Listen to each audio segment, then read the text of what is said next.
আসসালামু আলাইকুম everyone. I hope আপনারা সবাই ভালো আছেন। আলহামদুলিল্লাহ আমিও ভালো আছি।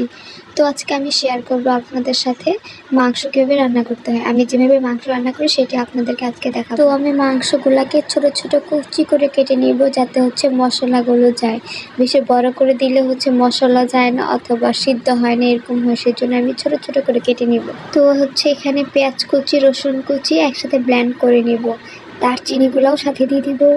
তারপর লং, গোলমরিচ সবগুলো একসাথে ব্লেন্ড করে নেব, নয়তো তরকারি রান্না করার পরে মুখে লাগে।